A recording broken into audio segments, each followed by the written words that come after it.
Hi everyone. So a few more words on self-sabotage. It's a very tricky, pernicious and highly subconscious patterns. Even people who have practiced a lot of meditation, or done a lot of awakening work, even had some glimpses or some awakening, they can still self-sabotage in some strange way, mysterious way. It's not because one is not conscious enough, it's not because one is weak, it's not because there's something wrong with oneself. This self-sabotage is actually connected with some trauma, some initial trauma. Something happened. The child in us developed certain kind of limiting belief that we identified as myself. You know, I will never have a good relationship. I don't deserve love. I don't deserve success. I'm not worthy of being happy. I need to suffer. I need to struggle. So all of these are very hidden programs that can coexist with like somebody who is very generous, hardworking, conscious, loving individual. You know, I see it every day in my practice, working with people. Like, you know, someone working really hard, harder than almost everybody I know, in, let's say, in some profession, dealing with the public, but deep down, you know, they have a belief that money is bad and money is evil. So then, of course, you know, this will prevent them from making money.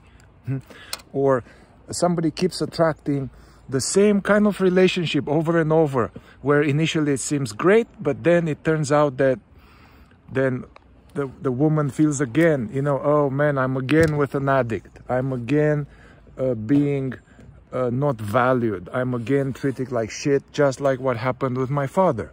Yeah. Or anyway, there are countless examples, and the way to eradicate them is not through necessarily positive affirmation.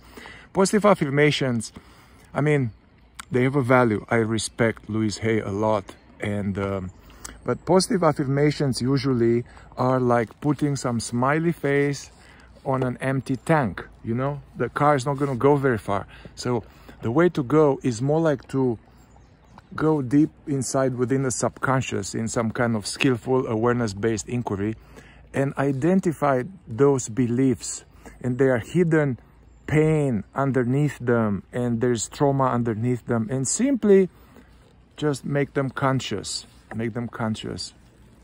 See what it says, that thought, and make conscious that feeling, you know.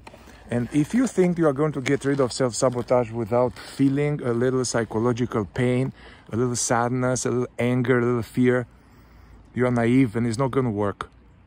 So in order to heal, one needs to feel, you know, but that's part of the healing.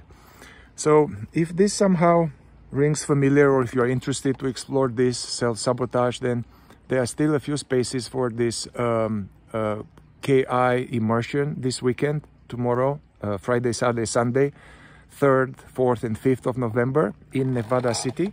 You can attend online, and you can attend in person, and also it will be recorded. Scott will be here, myself, other facilitators, Caitlin, so it will be a nice way. Also, it will be, you will get the recordings, and you have the full, let's say, method. You can perfect it on your own. So let's free ourselves from these imagined limitations, and let's really be in our power, in our potential. In everyone here is a God-given gift, is a skill, a talent, something, a flavor that we are here to add to this divine painting. So see you soon. See details below to sign up. If you need some you know, payment plan, or if you have financial difficulties and you are interested in this work, reach out to me. Email is there. See you soon. Ciao.